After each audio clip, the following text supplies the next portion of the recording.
हम बात करेंगे राजस्थान के लोक नृत्य के बारे में। पिछली क्लास में हमने देखा था कि राजस्थान के जो क्षेत्रीय लोक नृत्य हैं, उनको हमने पढ़ा था। आज के इस वीडियो में हम पढ़ेंगे जो जनजातीय लोक नृत्य हैं, जो किसी जनजाति विशेष द्वारा किए जाते हैं, उन नृत्यों के बारे में पढ़ेंगे। ठीक है, तो आज का हमारा पहला जो नृत्य है वो है गवरी। सबसे पहले तो हम पढ़ेंगे आज भील जनजाति के नृत्य। आज हम पढ़ने वाले हैं भील जनजाति के नृत्य। उसके बाद भील जनजाति के जो प्रमुख नृत्य हैं उनको पढ़ेंगे। तो सबसे पहले जो हमारा जो नृत्य है वो है गवरी नृत्य। गवरी नृत्य जिसे राई नृत्य भी कहते हैं। ठीक है, तो इसके बारे में कुछ महत्वपूर्ण पॉइंट मैं आपको बताता हूँ कि मेवाड़ में भील पुरुषों द्वारा रक्षाबंधन के अगले दिन से शुरू होकर 40 दिन तक चलता है। तो जो गवरी नृत्य है वो मेवाड़ के अंदर भील पुरुषों द्वारा किया जाता है और ये रक्षाबंधन के अगले दिन से शुरू होकर 40 दिन तक चलता है, यानी कि 40 दिन तक चलने वाला नृत्य है। ठीक है, और इस जो नृत्य होता है इसके अंदर शिव भस्मासुर की कहानी पर आधारित होता है।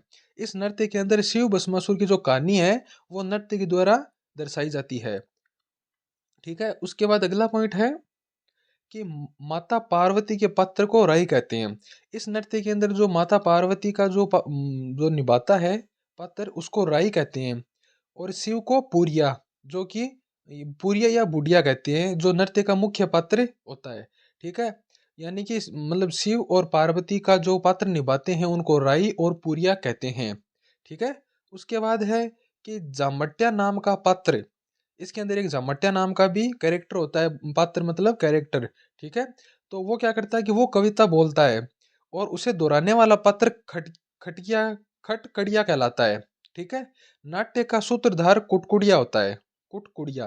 ठीक है, तो देखो इसको ऐसे समझो कि जैसे सबसे पहले जब नाट्य शुरू होता है तो उसके अंदर जो सूत्रधार होता है, जो संबोधित करता है, होस्ट करता है, वो होता है, उसको बोलते हैं कुटकुड़िया। और जामट्या नाम का पात्र है वो कविता बोलता है। जो कविता बोलता है इस नाट्य के अंदर, उसका जो पात्र है उसका नाम जामट्या होता है और खड़कटिया उसे दोहराता है।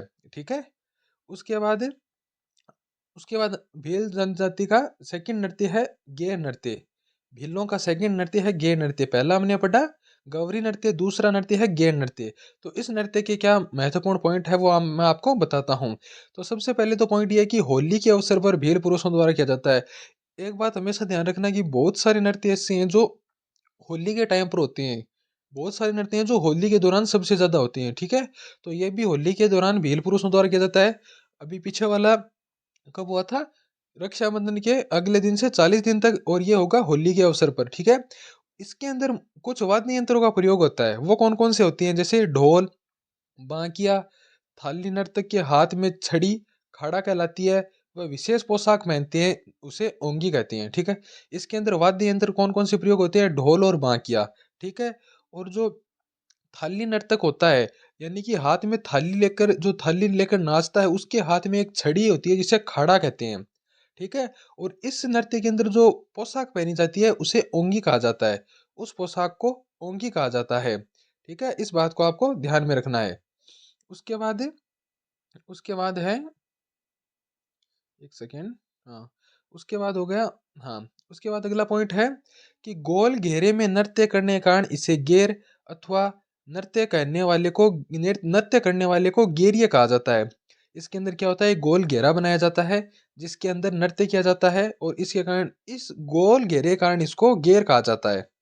ठीक है, और ये कहाँ पे होता है? ये मेवाड़, उदयपुर, करनाना गांव, बालोतरा का प्रसिद्ध है। ये जो नृत्य है वो मेवाड़, उदयपुर, करनाना गांव, जो कि बालोतरा के अंदर है, उसका प्रसिद्ध है। ठीक है, और उसके बाद क्या है कि नृत्य के समय पैरों में रमझोल घुंघरू की पट्टी पहनते हैं। ये क्वेश्चन एग्जाम में पूछा गया है कि गैर नृत्य करते समय पैरों में क्या पहना जाता है? तो रमझोल पहनी जाती है, घुंघरू की एक पट्टी होती है जिसे रमझोल बोलते हैं। ये क्वेश्चन एग्जाम में आया हुआ है। ठीक है, फिर इसके अंदर गेर का ही एक प्रकार होता है, गेर नृत्य का एक प्रकार होता है, वो है तलवारों की गेर। ये तलवारों की जो गेर है वो आपके मेनार, उदयपुर के अंदर होती है। मेनार गांव है उसके, उदयपुर के अंदर, उसके अंदर तलवारों की गेर होती है। ठीक है, तो ये बात भी आपको ध्यान में रखनी है। ठीक है, उसके बाद उसके बाद हमारा नेक्स्ट टॉपिक है, फिर तीसरा नृत्य है हमारा हाथी मन्ना। तीसरा भील नृत्य है हाथी मन्ना। तीसरा जो भील नृत्य है वो है हाथी मन्ना। ठीक है, उसमें क्या होता है कि पुरुष विवाह के अवसर पर घुटनों के बल बैठकर तलवारों को घुमाते हुए नृत्य करते हैं, यानी कि नकली युद्ध प्रदर्शित करते हैं। ये विवाह के समय किया जाता है। ये भी क्वेश्चन एग्जाम एग्जाम में आया हुआ क्वेश्चन है कि मतलब विवाह के समय पर भीलों द्वारा कौन सा नृत्य किया जाता है, ये क्वेश्चन भी आया हुआ है। तो इसमें क्या होता है कि नकली युद्ध का प्रदर्शित करते हैं, मतलब ऐसा नृत्य होता है जिसको देखकर ऐसा लगता है कि युद्ध हो रहा है, लेकिन वो युद्ध नकली होता है। ठीक है। उसके बाद हमारा चौथा भीलों का नृत्य है वो है द्विचक्री नृत्य। द्विचक्री नृत्य में क्या होता है कि पुरुष व महिला विवाह पर दो चक्र बनाकर करते हैं। इस नृत्य को दो चक्र बनाए जाते हैं विवाह के अवसर पर, पुरुष और एक चक्कर पुरुष का और एक चक्कर महिलाओं का। उसके बाद ये नृत्य किया जाता है। ठीक है। उसके बाद हमारा अगला जो नृत्य है वो है नेजा, नेजा नृत्य। और ये जो नेजा नृत्य है वो, इसके अंदर क्या खास बात है कि भीलों द्वारा होली के तीसरे दिन लड़कियां हाथों में छड़ी कोरडे लेकर नारियल उतारने वाले पुरुषों पर मारती हैं। इसमें क्या होता है कि होली के द्वारा तीसरे दिन, भीलों के द्वारा तीसरे दिन, यानी कि होली के तीसरे दिन इनकी भीलों के अंदर कुछ रस्म होती है, जिसके अंदर क्या होता है कि मतलब एक जगह पे नारियल बांध दिए जाते हैं और पुरुष उन नारियल को बांधते हैं। ठीक है। और ये जो भील लड़कियां होती है ये उनको कोड़े मारती हैं। फिर जो नारियल उतार लेता है उसमें, उसके बाद उसका विवाह, यह सब इनका सीन होता है। ठीक है। उसके बाद इसके बाद है कि भील जनजाति के अन्य नृत्य। ये तो कुछ इंपॉर्टेंट नृत्य हैं जो मैंने आपको विस्तार से बताए हैं। और इसके बाद कुछ ऐसे नृत्य हैं जिसका आपको सिर्फ नाम याद रखना है। तो उनमें कौन कौन से हैं? उनके अंदर हैं युद्ध नृत्य, घूमरा नृत्य। ठीक है। युद्ध नृत्य और घूमरा नृत्य। ठीक है। उसके बाद नेक्स्ट है, अब है ग्रासिया जनजाति के नृत्य। अब ग्रासिया जनजाति के नृत्य के बारे में हम पढ़ेंगे। तो सबसे पहले जो नृत्य है वो है वालर नृत्य। ग्रासिया जनजाति का वालर नृत्य। इसके अंदर क्या होता है कि ग्रासिया महिला और पुरुष द्वारा किया जाता है। वाद्य यंत्र का प्रयोग नहीं होता है। ये इंपॉर्टेंट बात है, एग्जाम में आया हुआ क्वेश्चन है कि कौन से नृत्य के अंदर वाद्य यंत्र का प्रयोग नहीं होता है। तो वालर नृत्य के अंदर वाद्य यंत्र का प्रयोग नहीं होता है। ठीक है। और इसकी और क्या विशेषता है? इसकी विशेषता है कि बाहर के अर्धवर्त में पुरुष व अंदर के अर्धवर्त में महिला नृत्य करती हैं। इसका मतलब है कि वर्त बनाकर नृत्य किया जाता है, अर्धवर्त बनाकर नृत्य किया जाता है। बाहर के अर्धवर्त में पुरुष और अंदर के अर्धवर्त में महिला नृत्य करती हैं। ठीक है। उसके बाद है उसके बाद है कूद नृत्य। ग्रासिया जनजाति का दूसरा नृत्य, महत्वपूर्ण नृत्य है वो है कूद नृत्य। और इसके अंदर भी क्या होता है, यह भी बिना वाद्य यंत्र के करते हैं। तो यह भी बात आपको ध्यान में रखनी है, अभी तक पूछी नहीं गई है लेकिन यह भी पूछी जा सकती है। ठीक है। और इसके अंदर क्या होता है, महिला पुरुष थाली बजाते हैं बिना वाद्य यंत्र के। पुरुष और थाली थाली बजाकर कूदते हुए ये नृत्य करते हैं। ठीक है। इसके बाद कुछ ऐसे नृत्य हैं जिनका आपको सिर्फ नाम याद रखना है। ठीक है। तो वो कौन कौन से हैं? मौर्या लूर मौर्या, मांदड़, जवारा, गौर, रायण, गरवा। तो ये ग्रासिया जनजाति के कुछ महत्वपूर्ण नृत्य हैं, जिसमें से सबसे इंपॉर्टेंट तो आपके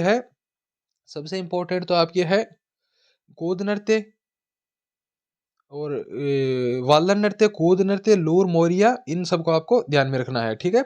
उसके बाद नेक्स्ट है कंजर जनजाति के लोक नृत्य।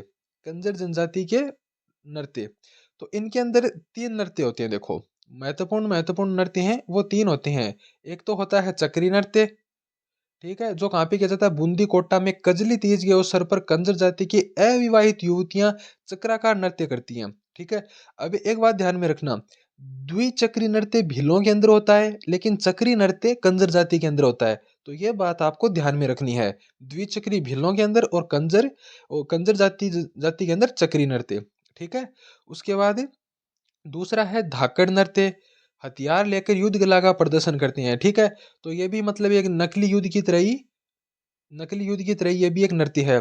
एक भीलों के अंदर हाथीमना नृत्य था, जिसके अंदर नकली युद्ध का अभ्यास, मतलब वो किया जाता है, नकली युद्ध का प्रदर्शन किया जाता है। इसके अंदर भी हथियार लेकर युद्ध कला का प्रदर्शन किया जाता है। फिर इसके बाद एक नृत्य है लाठी नृत्य।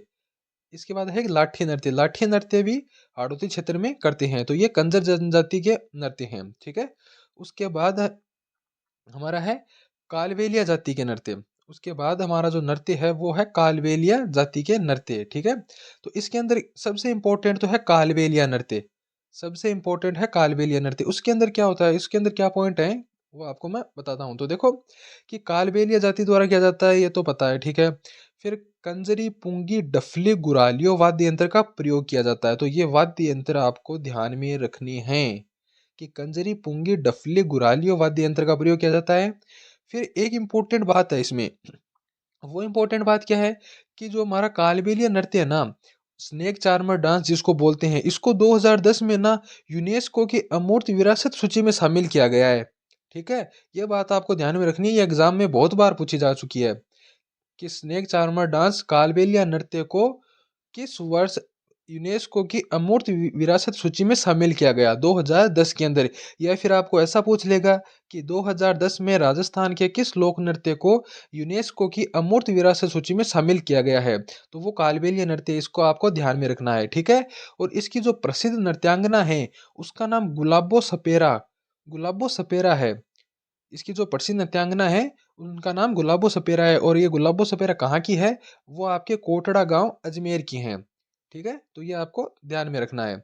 उसके बाद है, उसके बाद कालबेलिया जनजाति के जो अन्य महत्वपूर्ण नृत्य हैं उनके बारे में भी हम बात करते हैं।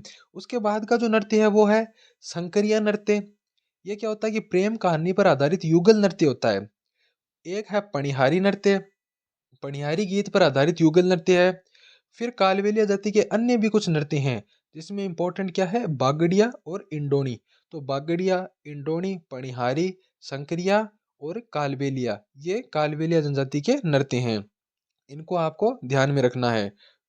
उसके बाद उसके बाद हम पढ़ेंगे सहरिया जाति के नृत्य। जो सहरिया जाति है उसके नृत्य पढ़ेंगे। उसके कुछ महत्वपूर्ण नृत्य क्या हैं, शिकारी, लहंगी, सांग नृत्य।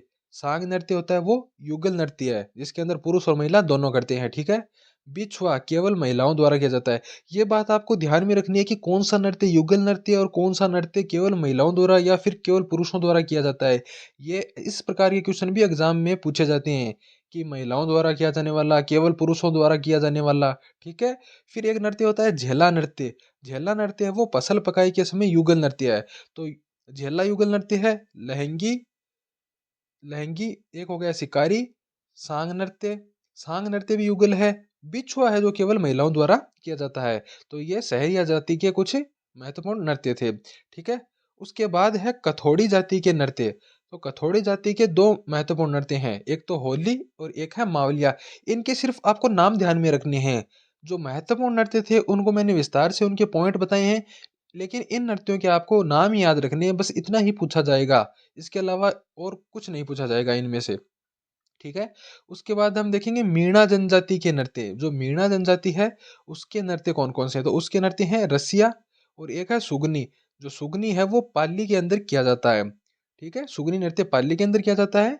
तो ये थे मीणा जाति के नृत्य। ठीक है, उसके बाद है भाट जाति के नृत्य। भाट जाति के नृत्य, भाट जाति के कौन कौन से नृत्य हैं, इसमें एक नृत्य है बाल्दिया नृत्य। बाल्दिया नृत्य क्या होता है कि घुमंतु जीवन व्यतीत करने वाली जाति, घुमंतु जीवन व्यतीत करने वाली जाति। ठीक है, तो ये बाल्दिया नृत्य इनका होता है, बाल्दिया नृत्य। ठीक है, उसके बाद है नट जाति के नृत्य।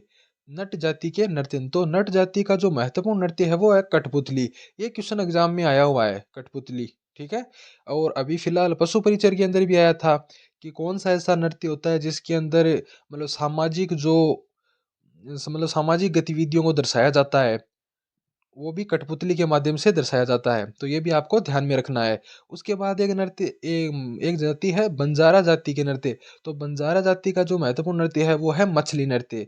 तो ये आपको ध्यान में रखना है। ठीक है, तो इसी के साथ हमारी आज की ये क्लास यहीं पे कंप्लीट होती है। तो कल की वीडियो में हम इन लोक नृत्यों से, जो लोक नृत्य हैं जो अभी हमने 2 क्लासों के अंदर पढ़े हैं, इन लोक नृत्यों के टॉप एमसीक्यू लेकर आऊँगा मैं, जो बार-बार एग्ज़ाम में पूछे गए हैं और आगे भी पूछे जाएँगे। ठीक है? तो मिलते हैं नेक्स्ट वीडियो में।